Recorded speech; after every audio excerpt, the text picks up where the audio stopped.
मी आदित्य वरे, मी येवला येथून बिलॉंग करते आणि मी काकांना अमृत ज्यूस दिलेलं होतं. तर बघूया आपण त्यांच्याच तोंडातून ऐकूया त्यांना काय रिझल्ट आलेला आहे.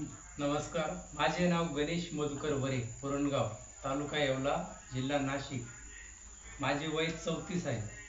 मी एक 7 ते 8 महिन्यापासून अल्सर आणि हायपर ॲसिडिटीने त्रस्त होतो आणि वेट लॉसचा प्रॉब्लेम झाला होता माझं खूप. माझ्या वयानुसार माझं वजन 3 ते 4 किलो कमी होतं. मी 1 महिन्यापासून 2 बॉटल घेतले अमृत ज्यूसच्या, तर माझं वजनही 3 किलो वाढलंय आणि ॲसिडिटी आणि अल्सर जवळजवळ संपल्यातच जमा आहे. मला 80 ते 90% रिझल्ट आलाय त्याचा. सांगू शकताय अमृत ज्यूस बद्दल, लोकांनी घेतलं पाहिजे की नाही? बिंदास घेतलेलं पाहिजे, कारण ना माझं वय आहे 34. त्यानुसार मी माझं वय आणि एज्युकेशन ज्याच्यानं सांगतो. लोक आयुर्वेदिकवर भरोसा ठेवतील, पण मी सांगतो